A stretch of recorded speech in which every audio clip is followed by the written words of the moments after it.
everybody. Welcome to a live stream for the History Valley podcast. Today I'm joined by Dr. James David Audlin, Dr. Robert M. Price, and Stephan Huller. And today we're going to be talking about the Secret Gospel of Mark. I did a show with Dr. Price about this recently, and more recently I did a show with Dr. Audlin about the authenticity of Secret Mark, and today we're continuing that discussion. So, as we all know, that there's a lot of scholars that heavily criticize Morton Smith and claim that he was a homosexual and that he fabricated Secret Mark because supposedly, allegedly, because of his homosexuality. So why do you both believe that Secret Mark is authentic? What are the other reasons? And also, I would like to discuss the chair of Mark that was supposedly found, the chair that Mark sat on. And did Mark really sit on that chair? So who wants to go first? Why don't I defer to the... Okay. Yeah, I had my chance the other day, so go ahead, Stephan. My answer is quite simple. Morton Smith was a great scholar, and great scholars don't forge texts. I mean, it's that simple. Well, I remember Dr. Audlin telling me in the last discussion that that you found something in the Greek that Morton Smith mistranslated or misunderstood, which would not make any sense if he fabricated the document. What is it in the Greek that you saw?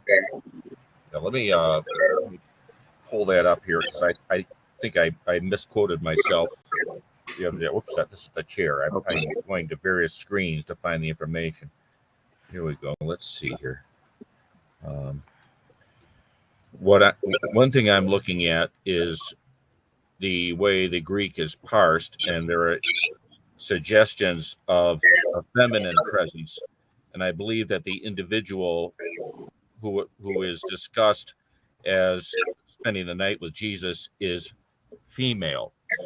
I'm quoting from my book here, the clause that has "he."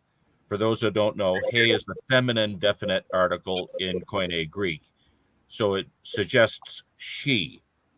And this "he" is followed by "gar," which means for, and then the word "plusios" follows that. Now, "he, hen, gar, plusios." Plusios translates in Greek to mean wealthy, rich. But my contention as an Aramaicist is that it translates the word shmina. Shmina can indicate wealthy, but it also can indicate fertile, when a woman is ready to conceive. And with the "he," we have to consider the possibility that this is a female who is at her point in her menstrual cycle. The text, I believe that the Secret Gospel text that we're discussing was originally composed in Aramaic, and that Clement is providing here to his student his own translation of the original Aramaic. There's enough errors in the Greek that I think that's a reasonable assumption. This is matters that I discuss at length in the book. So I'm contending that this is not about a male whatsoever spending the night with Jesus, that is something that's read into the text by a number of people, and that it's really a different situation entirely.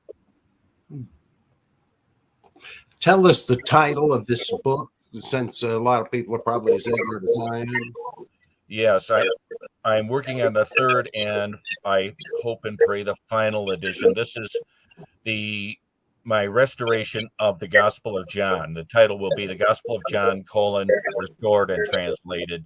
The original text restored and translated. It will be more than 5,000 pages. The publisher has to decide how many volumes, but it's going to be probably on the order of 9 volumes. Wow. When this entirely is done.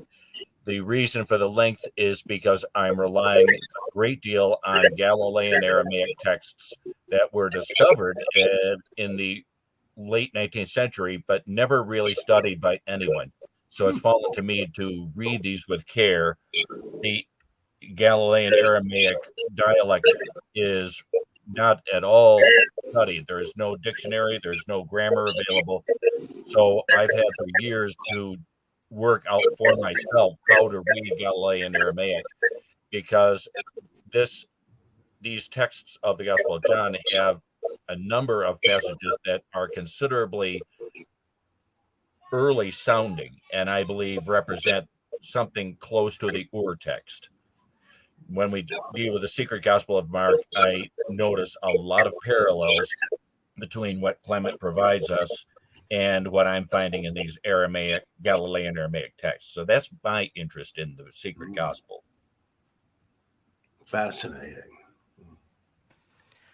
Stephan, I had heard recently that you interviewed the daughter of the girlfriend of Morton Smith. Yeah. And actually, there's a guy that always tells me, her passing, her memorial service, the Ethne Chesterton, I think her name is. Yes. I mean, this is to, I guess, show that Morton Smith isn't gay. I mean, is this what we're? Is this the reason we're bringing that up? Yes, this is the reason. I mean, let me give you a parallel example. The actor Matthew McConaughey was arrested a few years back for playing bongos naked with another man and smoking weed, and suddenly he adopted his persona in Dazed and Confused whenever doing interviews, just to basically, I guess, I'm reading into it, but I'm assuming to show that he's just this pothead and that he's so stoned all the time he took off his clothes with another man, and then he got married and he had a kid. But my point is that I mean, being married, not being married doesn't necessarily prove that someone didn't have a homosexual experience somewhere along the line. And I don't really think it's necessarily relevant to the question of the gospel. I mean, we're personalizing a respected scholar. There's never been any evidence he's a homosexual. And if we were to suddenly view every homosexual as being under suspicion for discovering anything, and if that thing that they discover happens to mention homosexuality, it's a dangerous world that we would live in. If everything becomes politicized and everything becomes biographized, it undermines good scholarship, I think. In addition, we have to consider heterosexual scholars as prejudiced in favor of showing heterosexuality. That kind of sword cuts both ways, and we have to be extremely careful about raising that sword as a result. I want to take a look at this image real quick. So, Stephan, you sent me these 4 images. Could you tell us? Well, I actually, spent a lot of time writing an academic article that never got published. One of many, as Bob knows. If there was a record for non-publishing of papers, I must have approached that 20 years ago.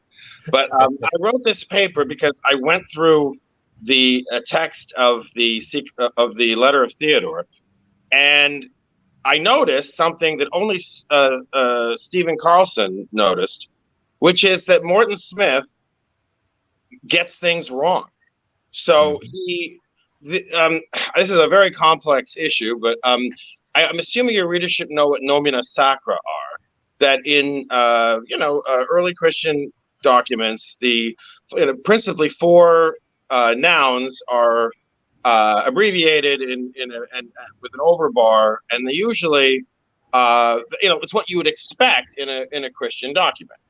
And in the letter to Theodore, interestingly enough, there's no overbar, so there are no nomina sacra in literally, but there are abbreviations. But the abbreviations are quite unusual, and the word here that you're looking at is the genitive singular of kurios, and instead of it being kappa upsilon, it's kappa omicron upsilon. So it's a 3-letter abbreviation that appears 3 times. And Morton Smith said it appears 4 times. Agamemnon Seleucus also examined the document and said it appeared 4 times. But Stephen Carlson, actually, to his credit, recognized that no, there are 3 of these strange 3-letter abbreviations, and one of them is the expected kappa upsilon. So the point is that if Morton Smith forged the document, one would expect he would know what's in the document. So I consider this to be a very persuasive, or at least a persuasive, or as persuasive evidence for authenticity as some of the ridiculous arguments for forgery, including that he was a devotee of Aleister Crowley, that he read a Pulp Fiction novel and decided to imitate it, that he was a closeted homosexual and so decided to make a hoax that he would eventually hope to be caught, because as a homosexual here, or I don't even understand the rest of this argument, that that there's a desire of Morton Smith to have been caught because it was a hoax rather than a fraud. The point is that Morton Smith did not transcribe the document, or at least did not recognize what was in a document he supposedly created. So for that alone, I think that's reasonable doubt. If this was a Columbo episode, Peter Falk would have come out and, he would say, well, here's the tipping point. And then people would confess. I think this is a very powerful argument, or at least a powerful argument for authenticity. And I just realized that that's you just answered a question I was trying to ask earlier about Morton Smith misunderstanding some Greek text in Secret Mark. This is it. Yeah, basically, in his book, in the lengthy book, and it can't be. People could argue, oh, this is him being rushed, or he didn't see it. I think he took the world record for slowest study of a document. I mean, it took forever to publish this. He consulted every single person he respected, I think, to help him write it. He went over this probably 15 times, and he gets the abbreviations of Lord wrong. And if I may, I mean, the abbreviation used here is what a 17th or 18th century Greek person would have used for Mr. Because in modern Greek, when they abbreviate Mr., it is, kos, kappa. Anyway, so this could be a sign of a 17th century forger, a 17th century writer. It could also be, I found examples in my article of this abbreviation showing up in the 1st century, in the 2nd century. Mm-hmm. So we have, I just don't think Morton Smith would have chosen this abbreviation. It doesn't even appear as a nomina sacra in any book at the time he discovered the document. Later on, it was found in obscure texts, but it's a very obscure abbreviation.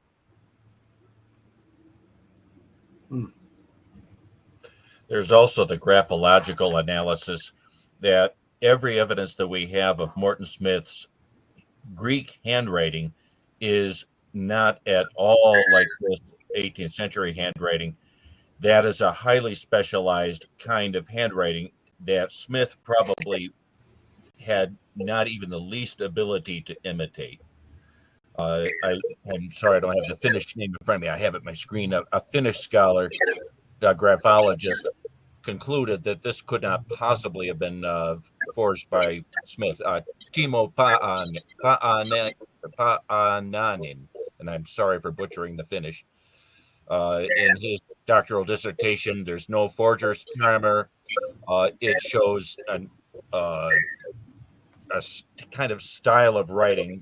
I'm not a graphologist, so I don't know the terminology. A style of writing that Smith never utilized elsewhere, and you would have to be extremely talented to come up with this 18th century style Greek handwriting today. That would be a very unique skill, and Smith I didn't feel go? bad for Bob because he's not talking, so I don't mean to interject, but I will say one of the papers I did publish, my only real accomplishment in academia was I managed to preserve Kuznel's notes from his visit to the Jerusalem Patriarchate in the 80s, and he actually handled the manuscript. He tried to recreate. There are all these examples in the box, which is now at Smith College, of him trying to pull off. I mean, he went in there. Morton Smith is guilty. He left there thinking Morton Smith is guilty, but he did leave notes like, "Wow, this was really hard." I mean, to pull this off would have been very challenging.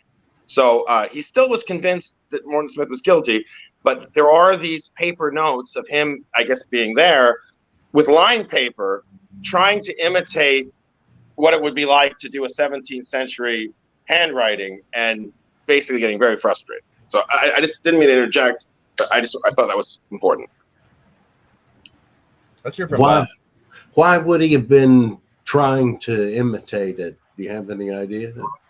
Well, I mean, believe it or not, he kept a diary, sort of. I mean, they're dated entries, and he was, I mean, he wanted to prove that, a lot of people act like, oh, scholars, they're interested in the truth. I mean, maybe they are, but he went there to disprove authenticity. I mean, he went there and he was speaking with the scholars. He actually, believe it or not, Morton Smith, and it's a really fascinating story. Morton Smith was in Jerusalem at the same time he was, and we know this because they were filming that documentary, that famous British documentary, Chase's, I forget what it was, where Morton Smith appears.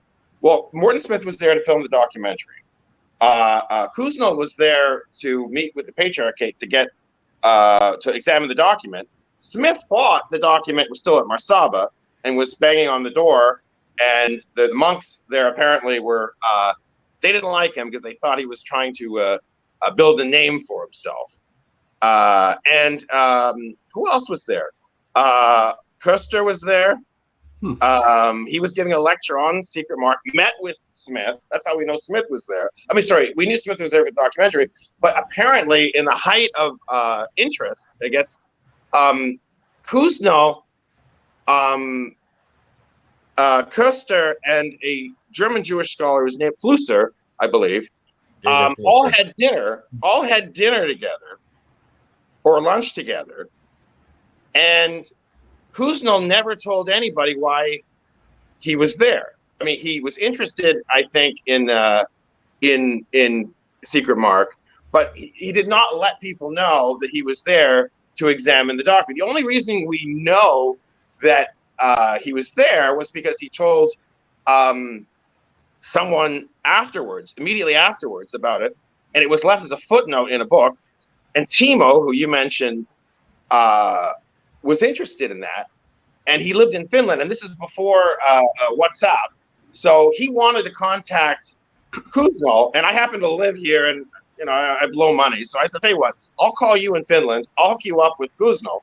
And I was facilitating their conversation, and then in due course, I managed to befriend, or at least become friendly with Kuznel, and save all of his.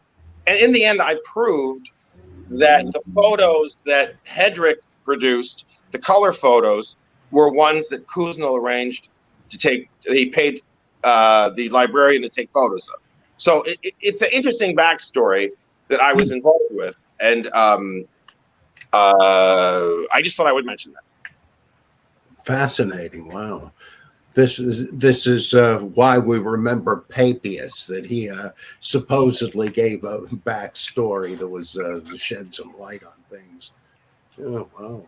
Though, of course, you should be remembered for loads more than that. In fact, I'd like to help you dispose of some of these articles you've written that you say others were too stupid not to. No, yeah, your words. I'm sure there were faults. But anyway, go ahead. This darn thing.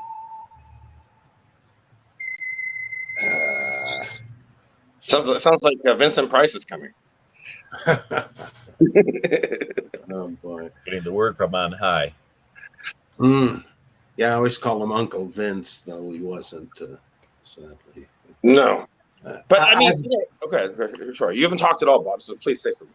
Well, that's probably because I got nothing worth saying, but which is usually the case. But I've long found myself in the position of thinking that it was not an actual ancient document, and that Smith probably originated it. So I thought from what I had read, the different arguments, I thought, okay, it's probably not authentic, but boy, I hope it is. I've heard you say that. I've heard you say that. But here's my thing to you. I mean, and actually, I mentioned this on a forum. I said, I mean, you agree that Matthew and Luke are forgeries of Mark, right? Oh, yeah. Okay, and then I assume that you think the Gospel of Markion predates Mark. Am I right about that? Yes. So you're already halfway there. I mean, you know that in the Dialogues of Adamantius that the Markionite says that the four Gospels are forgeries. So what's another forgery? I mean, I can accept that the Secret Gospel is a forgery. I mean, I just don't know that Smith is the forger. I mean, it could be a 4th century forgery. It could be a medieval forgery. It could be an early forgery, like the other canonical gospel. But I mean, I don't know where our host is gone, but I don't mean to take it over, but no one ever listens to you, so I'm very excited. But my point would be that most people who opposed the document historically did so because they shared Smith's mindset that that Jesus was a historical figure, and that the only way you could make sense of the nudity is if he was homosexual. So this was sort of like Smith suggested there was homosexuality. It became the Secret Gospel said there was homosexuality. But the Secret Gospel only, I mean, the letter of Clement is Clement's being asked, "What's this I hear about naked man or naked with naked?" And then Clement says, and I guess presumably the Gospel of Mark is the context, because he brings up this alleged secret gospel and says, well, here are two passages. The first one is the famous one with the dead guy, the dead youth who eventually gets initiated into the kingdom. And then he also brings up a second passage, which is the beggar Bartimaeus, and he says no nudity here either, or there's nothing about naked man here either, and he produces an extra line that apparently appears in the Alexandrian version of the gospel. But my point is, if you're a historicist, or if you believe that Jesus was a historical figure, it is a rather strange thing to suggest that Jesus was naked with another man. I mean, with another naked man. It is discomforting, and it is weird. And I could see why religious people were offended. But that's until we remember that Jerome and his followers that date into the medieval period had this notion of the naked following the naked Christ. And it was based on Mark chapter 10. So they would say that when Jesus said, get rid of all your possessions, that he meant your clothes too. Like you were supposed to be totally poor or totally free of material things. And there were examples of monks in the medieval period walking around in Italian cities with a cross, or naked, just walking because they got this from Jerome.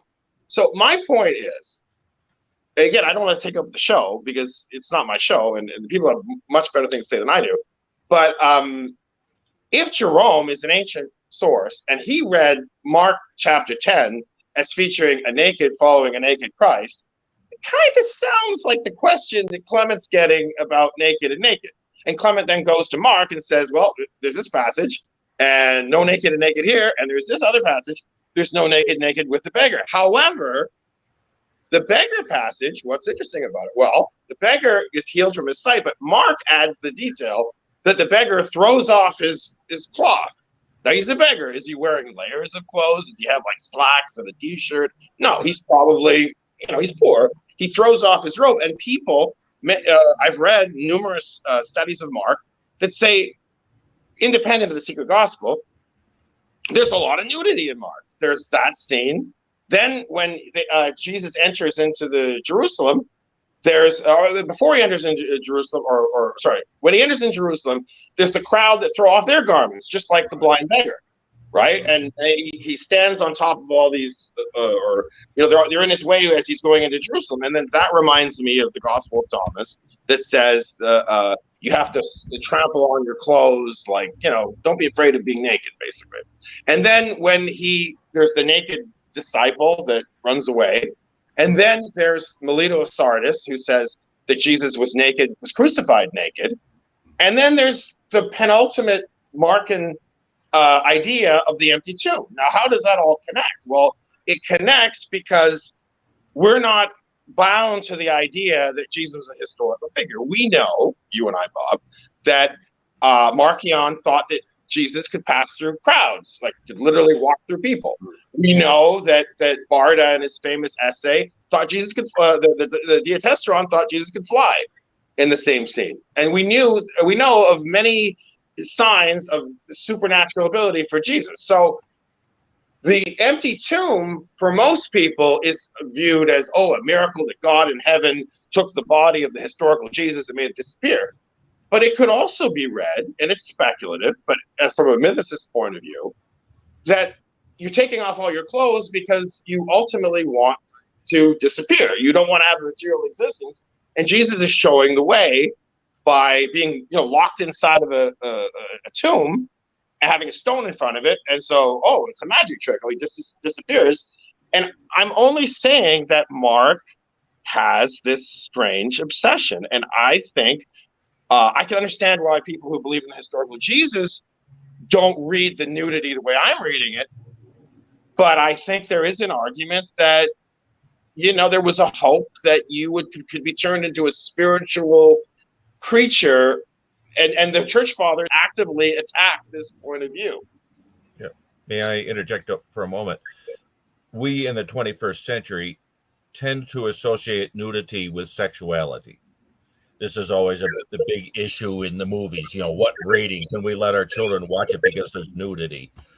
This is absolutely not the case in the first century, in the late Second Temple period. Nudity, nakedness had the connotation of purity, of spiritual sublimity. It goes back, of course, ultimately to the Adam and Eve story. And so in my reading of the Aramaic, the Galilean Aramaic texts of the Gospel of John especially, but also Mark, I find that nakedness is referred to in this spiritual sense. If you think of the Gospel of Thomas, another extremely early non-canonical gospel that we have to take account of, Thomas is asked, when will the eschaton come? When will the end time come? And Jesus' reply is, when you can stand again naked and not be ashamed. Yeah, this is a telling point for how nakedness was perceived in the first century. As I read the Galilean Aramaic texts, Jesus is naked at the immersion by John the Immerser, John the Baptist, if you prefer, in the first chapter of John.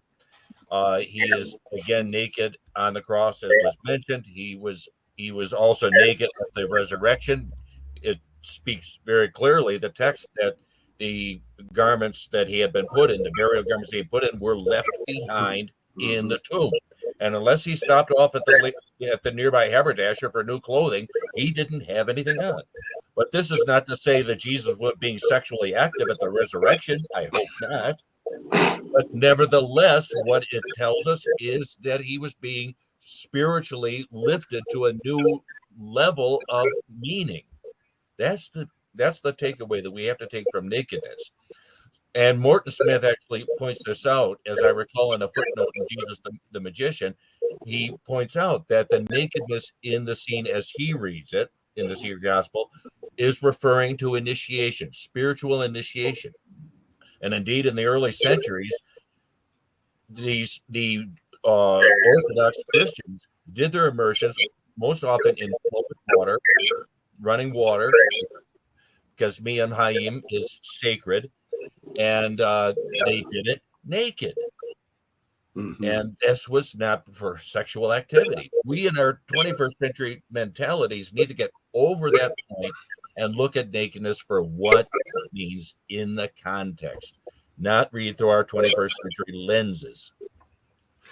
Do you think that the clothes left behind in the tomb are supposed to refer to the physical body of Jesus cast off forever because he now has a spiritual body, whatever that is? Kind of I like. personally do not. Oh. I read that reference as speaking of the high priest's garments. The Aramaic for chapter 19 of John, verse 2, is pretty specific that what clothing they are putting on him is the high priest's sacred garb, the golden vestments, they're commonly called, and that these golden vestments are what Jesus is wearing as he is brought out before the people. He's being shown as the heir of the Melchizedekian priest-king line, which supersedes the Levitical, Zadokite, and every other priestly line because it is earlier. Genesis 14, Melchizedek wasn't even the first. And so he's being shown in this. These are the garments that the soldiers are gambling for later on in chapter 19. These are the garments that are put in the tomb so that Jesus can later put them on and present himself resurrected, wearing the Melchizedekian priest king, wearing these garments of the high priest. Wow, that's what I see. And the Aramaic, by the way, for the Greek has it that the scarf that was around his head. The Aramaic has it that this is the turban of the high priest. Oh my gosh. Now you're beginning a little idea of why these Galilean Aramaic texts are so interesting and why I can't get over the fact that nobody's ever shown any interest in them for about 100 years. Huh. Absolutely fascinating. Yeah, believe me, my poor wife has to put up with it when I go shouting, "Eureka, Eureka, you'll never believe what I found this time." There is, by the way, Ephraim the Syrian, who wrote voluminously, and virtually none of it is translated into any modern language. Ephraim the Syrian provides us with virtually an entire chapter of material between the end of chapter 19 and the beginning of chapter 20, which he took from his 4th century Aramaic text of the gospel. This provides us with a window into something close to the harmony gospel. A harmony gospel. No, he's not harmonizing anything. It is called. He calls it, quote unquote, the Greek gospel. What he means by that, he's referring to the codex at the end, the statement at the end by the scribe that says this is copied from the original manuscript prepared by Papias that is displayed in the church in Ephesus. And it's referred to as the Greek gospel. It was back translated into Aramaic, and that is what Ephraim had before him on his desk. So he's quoting directly from that. It's a harmony gospel. It has parts of Matthew. No, it's not a diatessaron or anything like that. It does. Ephraim does write about the diatessaron, absolutely. Okay. But he also quotes from the Gospel of the Four, as it was called in Aramaic. Right. Well, which is the diatessaron? I'm sorry? It is the diatessaron. I mean, of 4. Diatessaron means from 4. No, well, I'm referring to the diatessaron of Justin, and of course there were other harmonies as well, including in Arabic and Persian. But I'm referring to the Gospel of the Four, and Ephraim is pretty clear when he's quoting from the Gospel of John as opposed to a harmony gospel of any sort, because he refers to it as, quote unquote, the Greek gospel, even though he's quoting from Aramaic. That's a reference. Well, it would have been a Syriac, right? I mean, he would have had a Syriac gospel. Ephraim in the 4th century, Syriac was just beginning to catch on. He almost certainly had a Galilean dialect gospel, even though Ephraim did write in an early form of Syriac. We have to remember, Syriac did not exist until about 3 or 4 centuries after Jesus' life. Which is the time of Ephraim, which would be the time Ephraim wrote, right? He was 4th century Ephraim. Yeah, it caught on slowly but surely and displaced Galilean. But Galilean was part of the term, the lingua franca up until Syriac. Mhm. But there was around the year 1000 an explosion of Galilean again because of displacements of populations because of invasions. A number of scholars came from the Holy Land area out to Syria, and that led to the PLA, the Palestinian form of Christian. I'm sorry, CPA, the Christian Palestinian Aramaic dialect. Is Actually, I think Bob knows the story of Palut. So they were called pollution Christians because, in the late 2nd century, I think it was Serapion or somebody sent out a missionary. Bob knows the story. You know the story, right, Bob? The thing the reason that people thought that the Marcionites were the dominant form of Orthodoxy in the East, aside from Ephraim bitching about them all the time, was that they had one of the things he was bitching about was that Catholic or Orthodox, what we call Orthodox Christians, had to call themselves Paulicians, followers of Palut, because the Marcionites had appropriated the name Christian. Right. And there's Christian, and then there's Christian, as we find, for example, in the Gospel of Philip, which is another issue. I've been working with that with Martin Linson lately. Wow. Well, I mean, I don't know how it's strange not having a host, but I will say, if I could, how you doing, Bob? Everything's good. Everything's. Just getting over COVID. But, you got over COVID, yeah. I didn't get COVID until recently. I got it. My son actually had a tryout with the Vancouver Whitecaps of the MLS, and there he is. Le voilà, monsieur. Anyway, I was just letting you guys talk because I was being quiet so much. I was. Okay. There you go. I wasn't aware. I thought you had just disappeared. I apologize. I was listening. But now that we're talking about COVID, I guess I can say I had it too recently. I feel so left out. I haven't had it. Oh, lucky Steve. The symptoms were so annoying. They really were. Runny nose, pressure on the head. My son had a high-level sports tryout with a professional team, and waited for this the whole year, and got it like the day before. We had to cancel. We had to go there. He was half fit. It was very, very sad. Anyway. Oh boy! I was also very sleepy and got dizzy a lot while I had it. That's like I am all the time. Yes. We do have a super chat question. Paul Kickling. There's a Buddhist word called Tathagata. It means that who must come must disappear without a trace, even though he did exist, both Docetic and Orthodox. Thank you for your super chat, Paul. What are your thoughts on this, guys? Tathagata, or whatever it is, means, I always read the thus come one.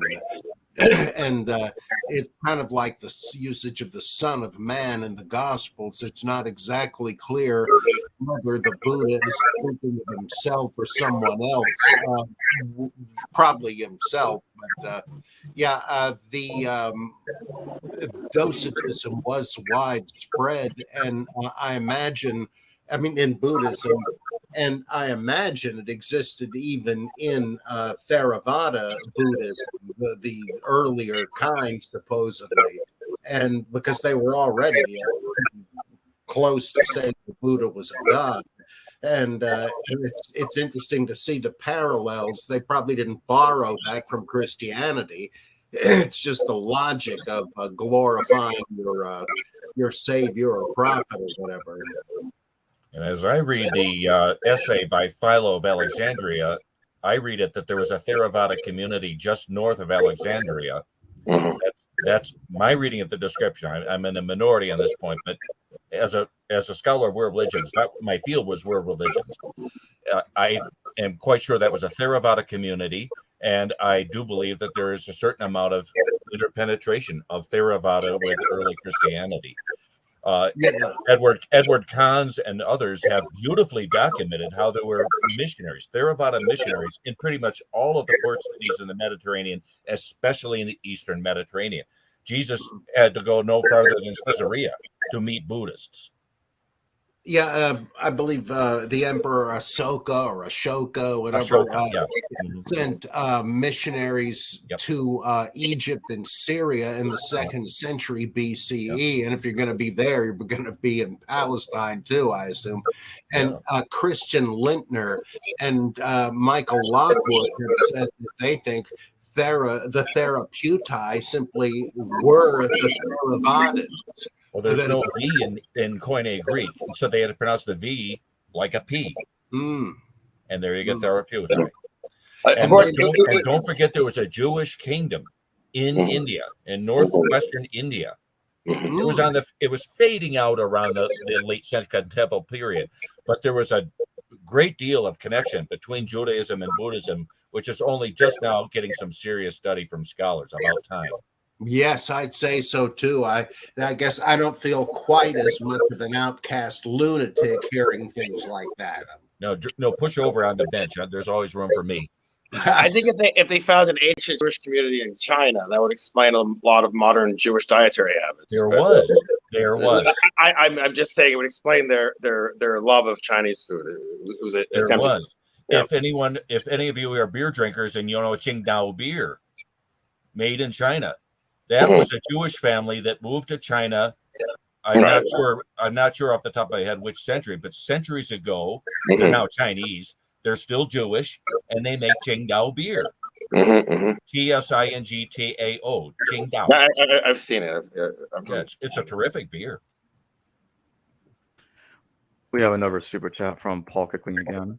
Enoch was taken the same way. No, this has me written all over it. All right, Those who still need to be tested for their faith, there is plausible deniability for the existence of a divine order.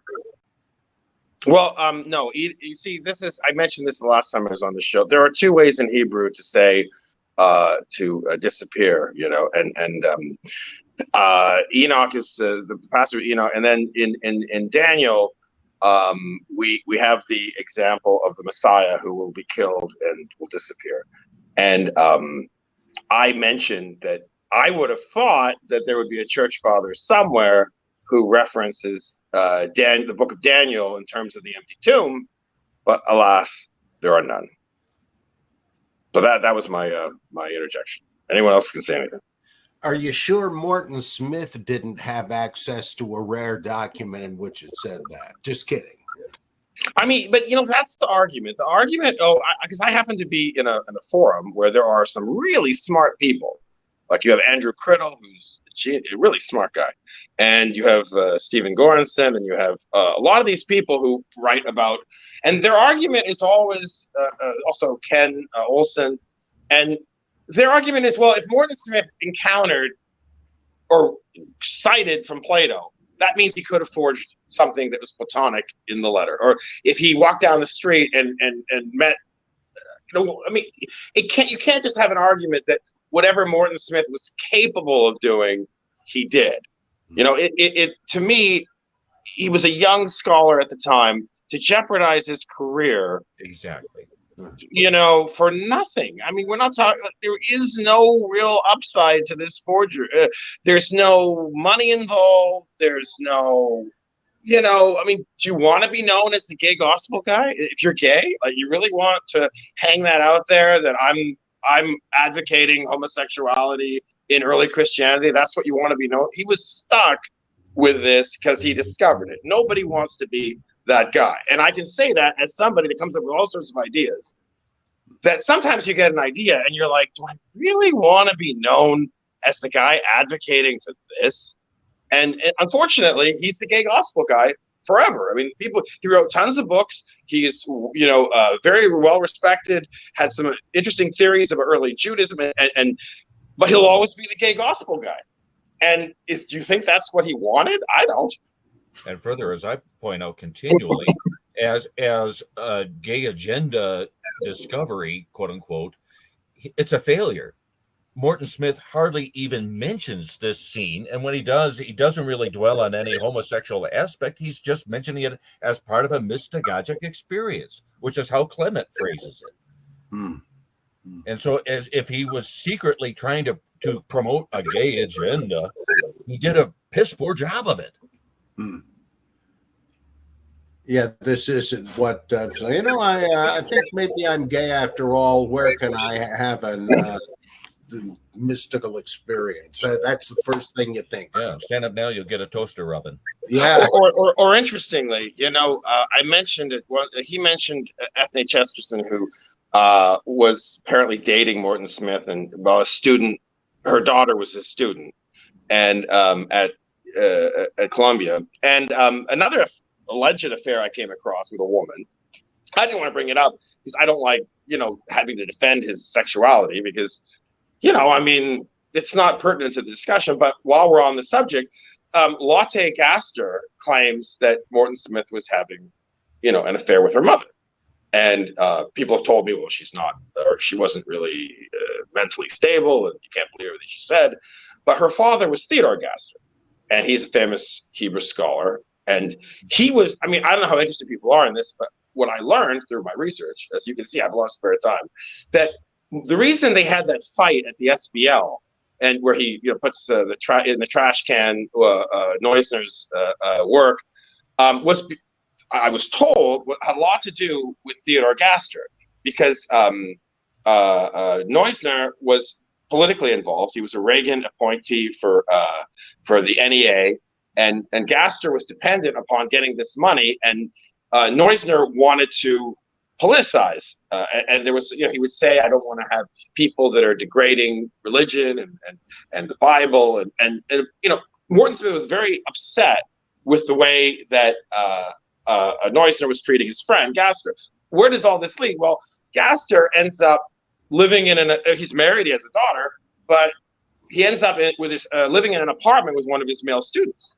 So you're like, well, he was married, has a daughter, but it's weird to end up shacking up with your male student. Maybe it's innocent, maybe it's just. But my point is that we don't invoke the homosexual argument unless it suits us to discredit a document. There are a lot of strange situations and backstories and marital problems in scholars and regular people's lives, but to dig up these details when it's convenient and weaponize them, I think is the amount not of a ad good hominem fallacy. This is an ad hominem fallacy. A number of people, I read the list right out of my book the last time, have made a good amount of money selling books claiming that Morton Smith was either trying to promote the gay agenda or he was trying to prove how gullible New Testament scholars are, that they'll accept this thing. All of this is ad hominem attacks. They sell books, they make their careers, and Morton Smith, who's not around anymore, his reputation continues to suffer. I personally believe, I don't care. I don't care if Morton Smith was gay, straight, or indifferent. It matters not to me. We have to look at this text that he claims he found and do our best to make a decision whether there is anything genuine about it. That's the issue for me. And I think all of these people who have mercilessly attacked Smith he deserves an apology from them. I have said that a number of times publicly, and I will continue to say that. They are ashamed to our profession that they have personally attacked a good man, a good scholar in this way. Wow. And I can be more blunt if I want to. Wow, I'm really getting an education here. Fascinating. All I'm interested in is reading this Clement letter and going with the content. I don't care who found it. I don't care if a hippopotamus found it. We have to look at the letter for its contents and not judge it on the basis of the man who says he found it. What do you make of it was Quesh who said that the vocabulary is too heavily I think it's Criddle. I think Criddle said too Clementine to be Clement. Yeah. He's a smart guy. Every time I encounter him, I tell him, you're really smart. I'm very kind. I try not to be, I respect him. He's a respectable person. He spends a lot of time with regular folks at this forum that I'm at. And he always says something brilliant or interesting. How I see it is scholarship. We're not in the business of establishing truth. We're in the business of suggesting truth. And I think we suggest, we argue on behalf of ideas. And there are always good arguments that can be made and should be made. But at the end of the day, it's up to the intelligent, the people with discernment, to put together what is the most likely argument or what is the best conclusion based on all the arguments. And he comes up with this idea that the word, and I'm paraphrasing, and I already said this is over my pay grade, but his argument is something to the effect that the coincidence that it's so perfect, it so perfectly resembles Clement, it's too Clementy. It's too much like Clement. You would expect variation. To me, it sounds like Tatarusky. My mother-in-law from Trinidad, she would say it sounds like nonsense. But he's a smart guy, so I know I'm wrong. But too Clementine for Clement, to me, that sounds like it's Clement. I mean, if it's my mom, she's too much like my mom. Oh, it's not my mom. But he's a smart guy, and he said, there should be more variation, and that shows that Morton Smith was fidgeting with the words just to make it perfect. It could also be that that's the number of words, and there's a coincidence, a correlation of that it's very Clementine. But as I said, he's a smart guy, so I would never disparage Andrew Curtis. That's another non-argument. It's very subjective to say it's too Clementine to be Clement. Right. That's highly subjective. I agree. It sounds the argument whatsoever. That's people are grasping at straws to try to knock this thing down. I mean, how are you supposed to know something's like? How can you possibly determine something was fabricated if the whole thing is actually too much like that person's written word? I mean, I didn't want to bring this up, but everyone's making great points, and I have my own crazy ideas. But the letter itself is not, to me, when I look at this letter, we're always talking about these stupid things, in my opinion. The letter isn't a Christian document. It's like, what I mean by that is, our friend, Bob and I's friend, Trobish, he thought that the Nomina Sacra were a kind of a style or a way that the Orthodox Christian documents were produced. They were produced with, these kind of symbols in the text. They're not present in the letter. So what I was trying to say is Jesus is not abbreviated. God is not abbreviated. There's no overbar over Lord, the short form of Lord. So maybe what I'm arguing is Morton Smith said that he found, I believe it's in John of Damascus, but it might be another writer, that there was a collection of letters from Clement at the monastery. Now, these letters, let's just suppose there was this collection of letters, and let's suppose in theory that this paper was copied by a 17th century writer. He found a scrap and he wrote it in a book and put it on a shelf, and that's the origin. That's what Smith concluded was the most likely scenario. My point would be that there's no signs of this being a Christian document. It's a letter.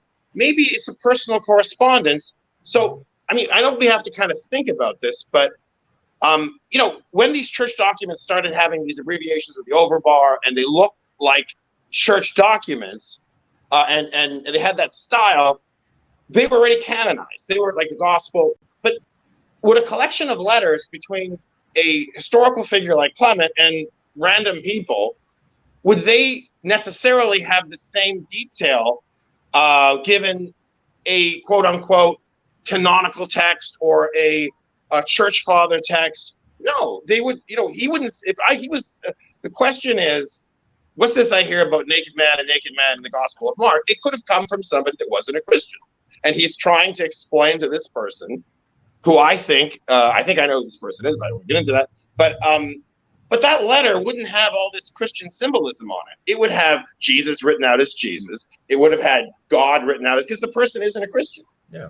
It would make no sense to the person if you had two letter abbreviations with an overbar to a non-Christian. So I'm just saying, if you look at the actual Greek as it's preserved in this 17th century handwriting, the original thing that it's copying, in my mind, isn't a church document, but a correspondence between two ancient people. Yeah. And in those correspondences, we see that they used abbreviations. The people were tired, and they would just, abbreviate master, which is Lord, and there were many ways you could abbreviate master. And so I'm just saying, I'm not even sure that this is a church document as much as there's a correspondence. Yeah, presumably Theodore wrote to Clement to say, what gives? These Carpocratians have this version of Mark that they are using to justify their sexual rights. And so Theodore presumably wrote a letter to Clement saying, you've got access to the secret gospel. You're down there in Alexandria where they hold it. What does it actually say? So Clement clearly is providing the actual text as opposed to the variant text that the Carpocratians presumably are using. This is a personal letter. I quite agree, Stephan. And I guess my only point what I was trying to say was that we sometimes get sidetracked, and I just think that a letter. My point. Morton Smith. Now we have to go back to the forger thinking. He's a guy. He gets hit on the head with a coconut. He wants to destroy Christianity. Whatever the story is, everything can come with a story. Why would you create a document that doesn't use nomina sacra? What was that decision? I mean, is that an expected decision? Even Seleucus, in his analysis of the letter, says it would have been expected to have a kappa upsilon. It's not there. You would have expected Jesus to have been abbreviated with an overbar. My point is, there are decisions that have been made making the manufacture of this letter that suggest great creativity on the part of Morton Smith. That unexpected. I hear a voice in the background. On the part of Morton Smith. Oh. Unexpected. That's me. I'm getting feedback with my own voice. Let's take a look at this next super chat. Paul Pickling again. What do you think are the secret mysteries in Mark? Sorry? He says, what do you think was the secret mysteries in Mark? I really don't know. Ben even has it a guess. My guess, which occurred to me as I was reading the chapters on the parables like Mark 4, what, given the general tenor of early Christian debates, is plausible in the context, and it seems to me it would have to be realized eschatology, which comes more out of the closet in John, but already it's here, and that the kingdom of God is like this. Well, that's for ordinary believers. Has gotten louder. It's coming one day, the millennium and all that. But no, as in the Gospel of Thomas, what you expect has already happened. You just don't see it. I suspect that. But let's hear more. There's a problem. I don't think Dr. Audlin can hear. Dr. Audlin, can you hear me?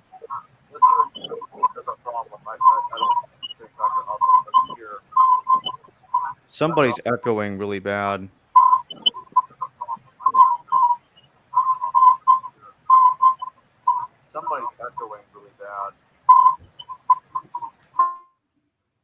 Oh, when I muted Audlin's mic, it stopped. Ah, wonderful.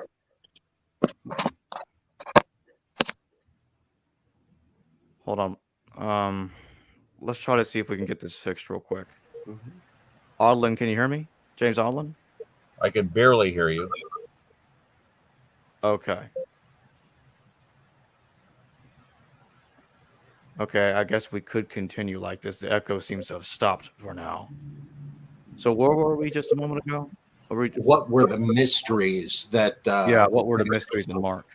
let's get back to that. And I was just saying, I kind of think it's realized eschatology, which has come out of the closet more in John, but it sounds to me a lot like Thomas, where the disciples have a realistic, futuristic eschatology. Oh boy, when's it going to happen? When's the resurrection of the dead and all this? And it's just, you idiots, it's already happened. You just don't see it.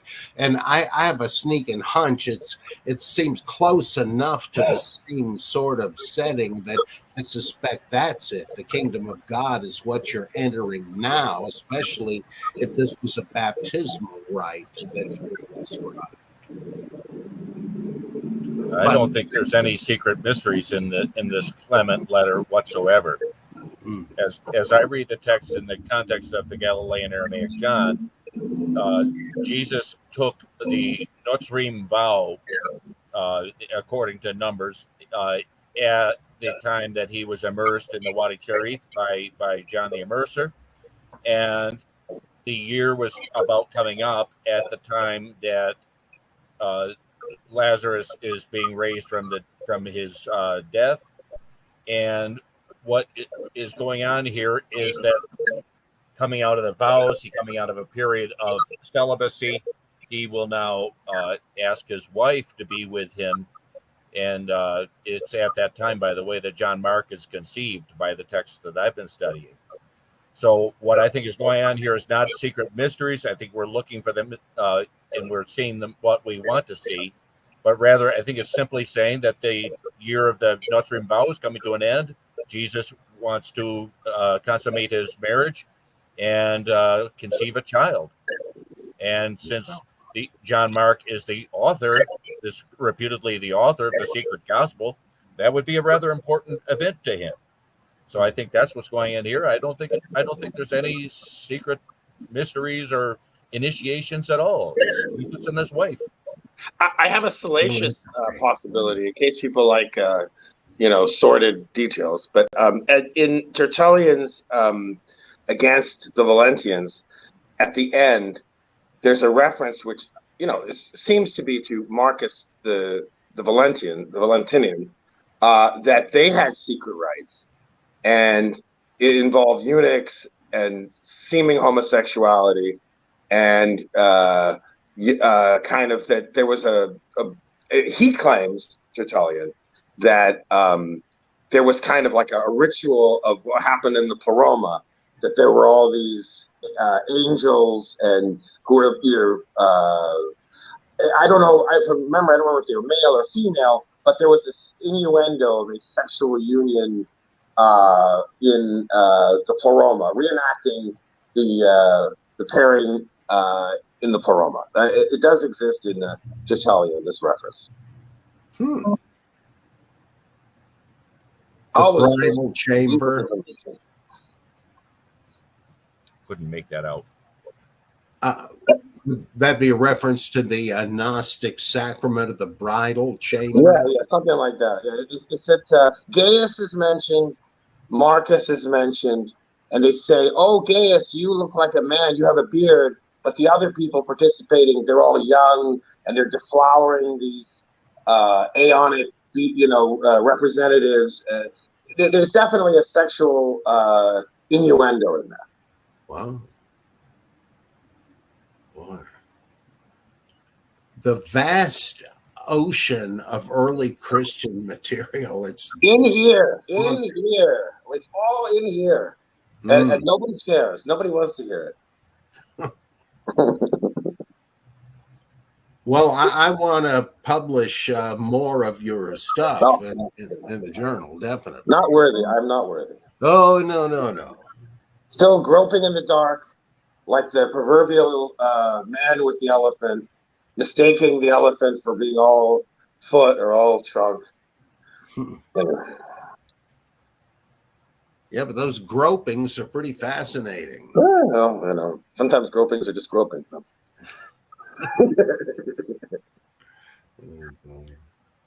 Go ahead. My batteries are very low, so I'm gonna have to disappear eventually. Stephen, yeah, I'm curious. When do you date the Secret Gospel of Mark?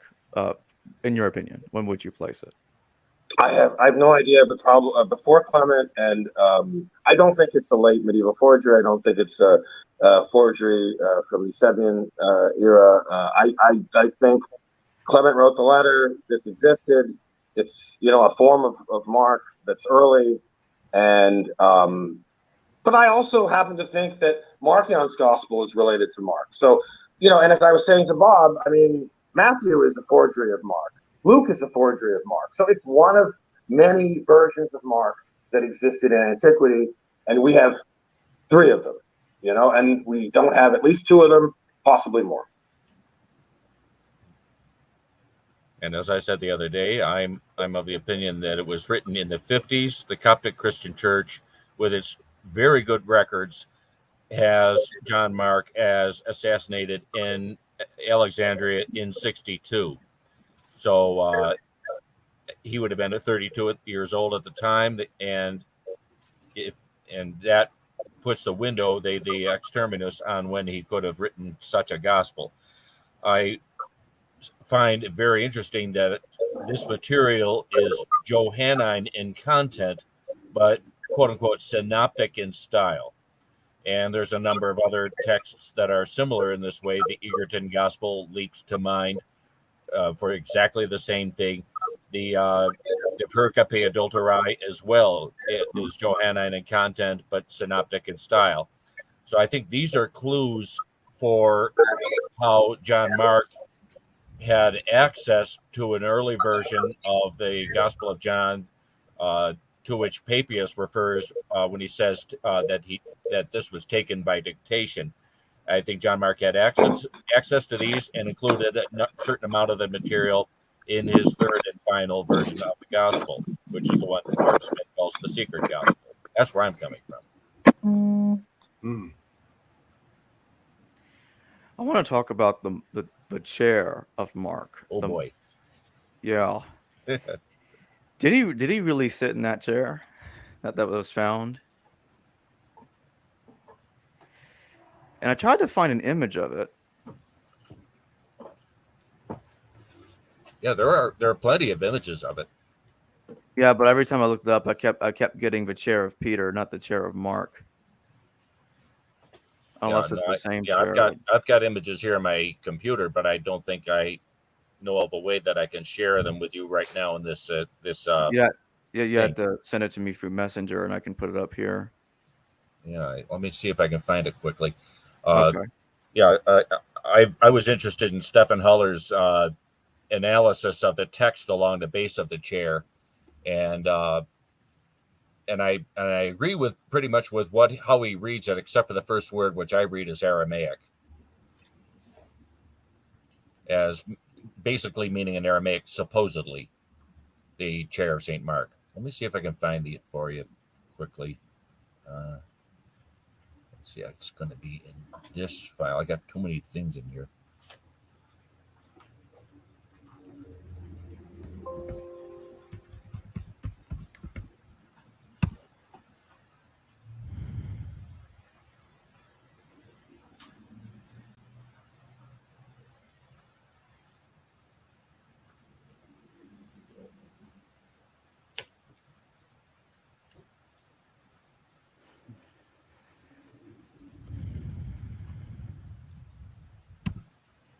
Well, doesn't this tie in with Stephan's view that Mark the evangelist was also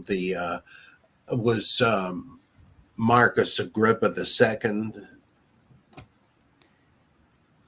I'm not sure. I have his book on this where he talks about I think I can't remember the title of it.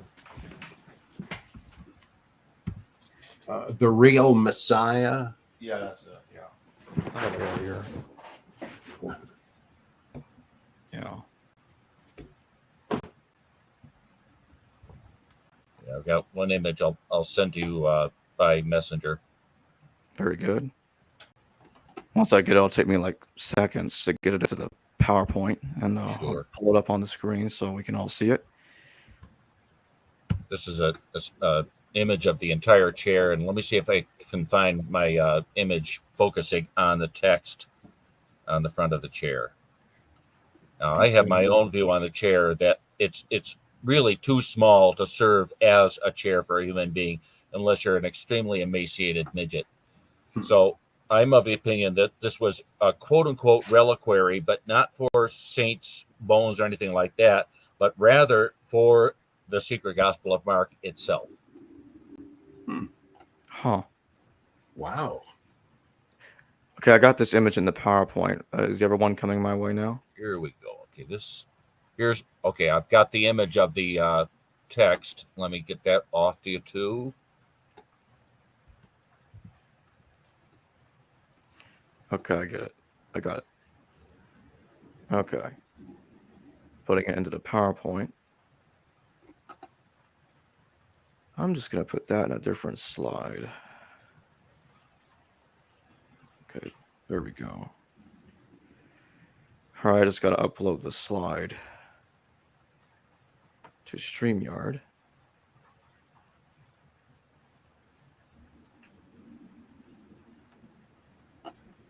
It's processing right now. Okay, there we go. Oh. So that's the full picture of the chair. Hmm. Okay, we're going to go to the next image.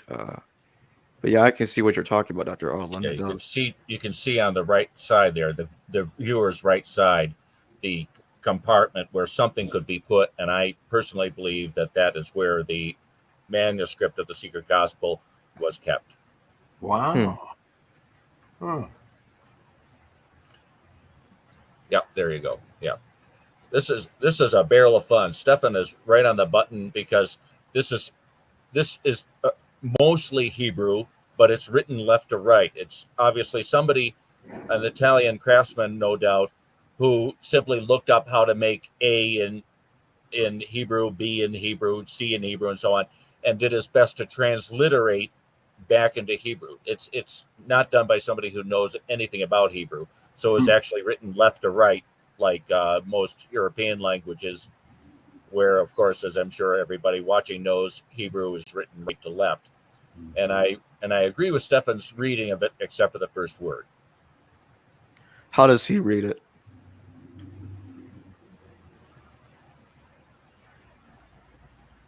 And then how do you read it? If you're talking to me, I can't hear. I'm sorry. Okay, I said, how does Stephan read it? And then I asked, how do you read it? I'm getting that up on my screen right now. Let's see here.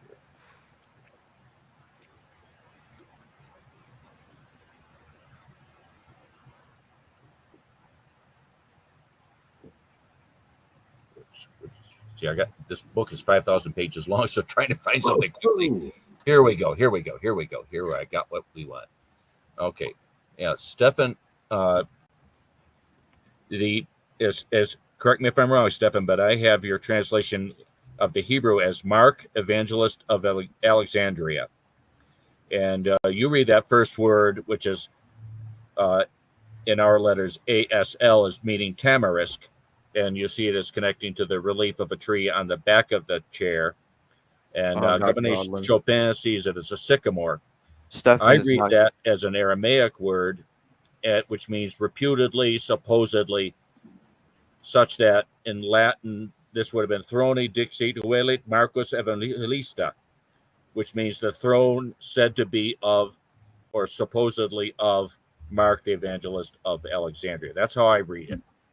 Okay, Stephan isn't here right now. He disconnected earlier. He did say that his phone was low on battery. I think that's what happened. Yeah, I think so.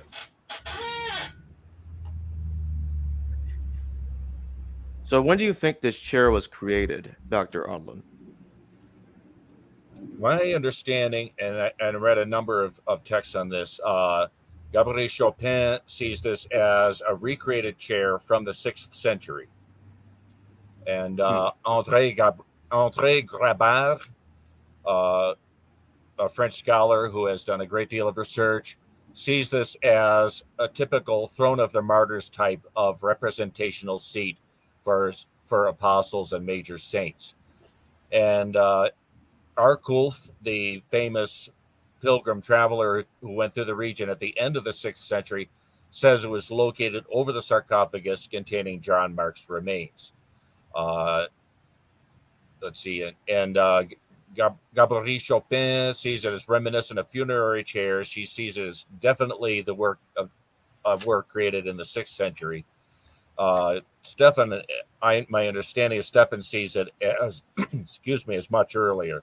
But while I'm no expert on this subject, what I read of the experts, what the experts have to say about it, is that it was created in the 6th century.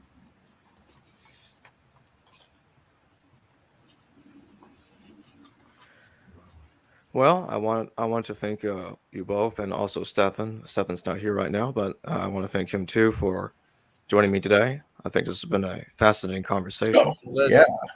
Been looking forward to meeting you both, and I'm really delighted, Bob. A great pleasure to know you. If you ever take that wrong turn at Albuquerque and you find yourself in Panama, do drop in. The coffee's always on.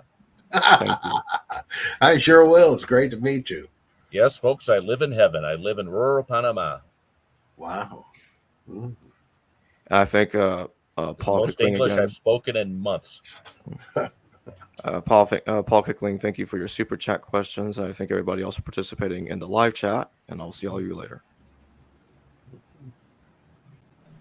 Hello viewers, thanks for watching this video from the History Valley YouTube channel. Please don't forget to subscribe and hit the notification bell. And if any of you wish to further support this channel, please consider checking out this channel's Patreon page and becoming a patron, and or donate through PayPal or through Super Chat during a live stream. Thank you.